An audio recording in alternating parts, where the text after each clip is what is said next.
আগুনের সংবাদ পাই। সংবাদ পাওয়ার সাথে সাথে সৈয়দপুর ফায়ার স্টেশন থেকে তিনটে ইউনিট ঘটনাস্থলে আসার পর দেখতে পায় যে একটা মানে পাঁচতলা ভবনের সাথেই একটা সেমি পাকা ভবন, সেখানে তুলার গোডাউন হিসেবে ব্যবহার হচ্ছিল, সেখানে আগুন জ্বলতেছিল।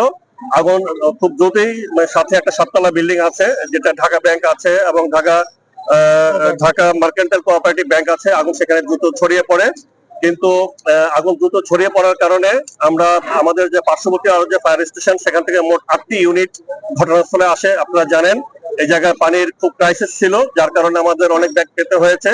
আমরা অনেক দূর দূরান্ত থেকে আমাদের ফায়ার স্টেশনের গাড়িগুলো আসার পরে এগুলো সেট করে তারপর সেখান থেকে আমরা এই স্থানীয় যে জনগণ আছে তাদেরকে সাথে নিয়ে আমরা আগুন নির্বাপনের কাজ শুরু করেছি, কাজ করতেছিলাম।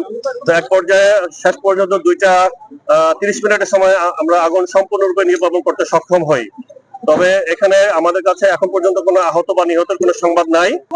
পাশে যে তুলার যে গোডাউন গুলো ছিল সেগুলো পুড়ে গিয়েছে, এগুলো পুড়ে গিয়েছে। তবে আগুন লাগার প্রকৃত কারণ আমরা এই মুহূর্তে বলতে পারছি না, এক একজন এক এক ধরনের কথা বলছে। কাজে আমাদের লোক বিভিন্ন সোর্স থেকে তথ্য উপাত্ত সংগ্রহ করে তারপর আমরা বলতে পারবো, এবং আগুন লাগার মানে এর যে ক্ষয়ক্ষতি এবং উদ্ধার সেটাও এই মুহূর্তে আমরা নিরূপণ করতে পারছি না। আপনারা দেখেছি কিছুক্ষণ আগে আমরা নির্বাপন কাজ শেষ করেছি মাত্র।